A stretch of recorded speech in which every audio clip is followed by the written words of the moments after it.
Doesn't he fund a lot of vaccines in Africa? Doesn't he fund the introduction of GMO in Africa? I think he does. This man is everywhere. Vaccinations, climate change, weather manipulation, population control, GMO. And then to give you an idea of what's kind of happening in terms of population control and another angle on it, biggest study ever confirms drastic decline in male productive health. They are targeting male sperm counts as a population control reduction mechanism. Now, this story is so crazy, you'd think it is crazy, but it's actually true. Well, first of all here, the third generation of rats fed GMOs are sterile. They can't have babies, okay. But this is called the epicyte gene. And this company, they developed this gene which kills male sperm. And if women have it, when sperm enters them, it kills it. And obviously, if it enters a male, it kills it anyway. And they genetically manipulated this gene into corn. And then DuPont and Monsanto took it over. So why would anyone want to promote corn that made you sterile? These people would, for reasons I'm talking about. The other thing of Agenda 21 is to get rid of old people once they can no longer serve the system as a slave. All over the world we're seeing this. The Liverpool care pathway in this country. They call it something else now, it's just the bloody same. Take away drugs and food and everything, make them die quicker. There you go, 1 in 100 patients on death list, GPs told. Frailest to be asked to choose end-of-life care. Get rid of the old people. They can't serve us anymore, they're too bloody frail. Get rid of them, that's what they say. Do you want me to let you die? Question nurses on home visits are told to ask elderly patients they've just met.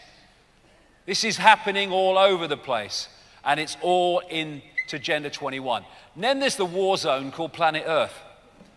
They are devastating the environment of the planet, be it rainforests or whatever. And Monsanto, they want to replace all natural crops, seed varieties worldwide with GMO. They're introducing GMO grass, GMO trees, GMO frickin' everything. They're even introducing genetically modified insects and putting them out there. They are changing the nature of our reality. They are modifying it so it suits them. Monsanto's Roundup Ready GMO grass about to be approved and fed to cattle. And what they're doing is they're increasingly making the planet inorganic. They're turning it into their world. This is what we're seeing. Trees and plants the world over are dying because of toxic soil, water, air, and chemtrails. They're killing the planet and they're killing it. Look at this. Bees pollinate at least 1/3 of the human food supply, and they're killing them in unbelievable amounts now. Honeybee population collapse continues. Nearly 1/4 died over the winter. Death rates unsustainable. And what does the Environmental Protection Agency do in America? They expand the use of bee-killing pesticides. Why? Because it's systematic. They are killing life because they are an inversion of life, and they want to turn this world into theirs and fuse the two together. Half the world's wild animals have disappeared in 40 years. This is something of beauty. I must destroy it. The global death cult. This is what's behind this. It's not ad hoc. This is the world of the natural order. This is the world of the arcontic distortion, and they're pushing this world into that one before our bloody eyes. Archon wars, well, yeah. There you go. We are the Rothschilds, governments make our tea. We see governments declaring war, they declare war on behalf of the hidden hand. All these organization, including Rothschild Zionism, which is actually not Jewish people. Rothschild Zionism is a secret society created by the Rothschilds, controlled by the Rothschilds, and they run Israel as their bloody fiefdom. This is not about Jewish people. It's not about Israelis, if they only realized it, and a lot of people do. This is about using Israel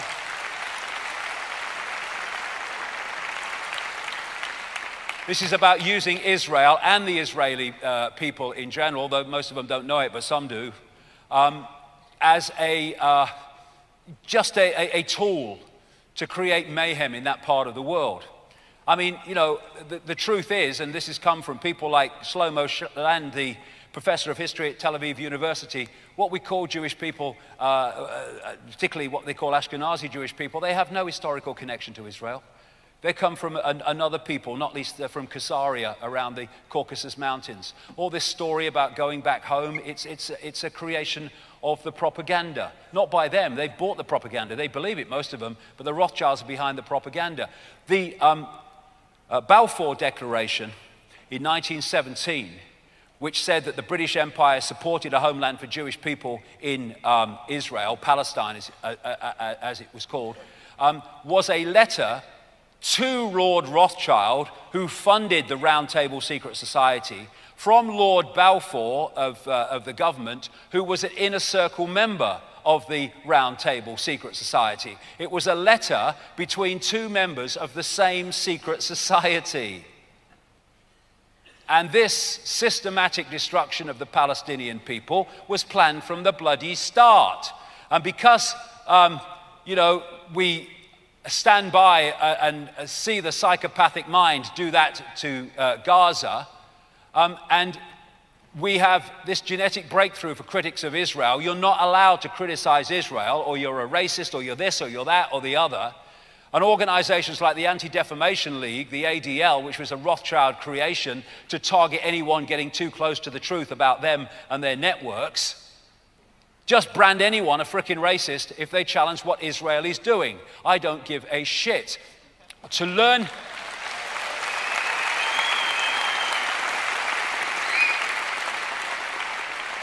who rules over you, simply look at who you're not allowed to criticize. Voltaire, exactly. The most racist creed on earth at its extreme brands the rest of the world racist. I beg to bloody differ. This is the US and Israel. This is the special fricking relationship. And there's a reason why. And it's not to do with Jewish people. It's to do with these people, the Rothschilds. They control the US, they control the UK, they control the European Union, and they control Israel. Why would these fiefdoms of the Rothschilds criticize another fiefdom of the Rothschilds? This is why Israel gets away with mass fricking murder over and over again that any other country, bar America and Britain, would not.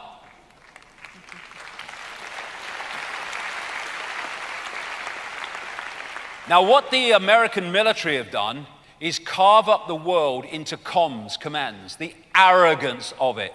They've got a North Command to internally control North America, South America, AFRICOM, CENTCOM, which is the Middle East, dealing with all this ISIS stuff now, PAYCOM, whatever they bloody call it, EUCOM.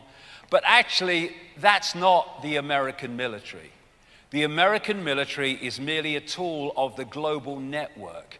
What that is the first forming of the World Army command structure. So when that is absorbed into the World Army, it will already be in place. That's what it's about. They call it the US government, but it's merely a glove puppet for the global hidden hand. That's why its decisions and policies, like these in this country and other countries, do not benefit the people, they benefit the hidden hand. That's where it's coming from. These people are these secretaries of state declaring war and pushing for war. They're merely tools of this Rothschild and wider network. I've said here, another 30,000 years of this and we'll have buried all the people we've killed. And 30,000 years, it's probably a bit optimistic, because here's an article, a study, US regime has killed 20 to 30 million people since World War II. But they're the good guys. Always money for war. Always money for war no matter what. Why? Because it's serving the agenda, and that's where the money goes. Mark Twain, God created war so Americans could learn geography, right?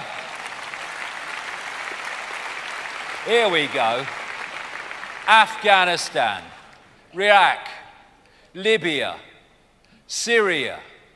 This is Homs in Syria before they funded the rebels. This is Homs now. This is Libya under Gaddafi. This is Libya under American democracy. And what is that? It's the archon world.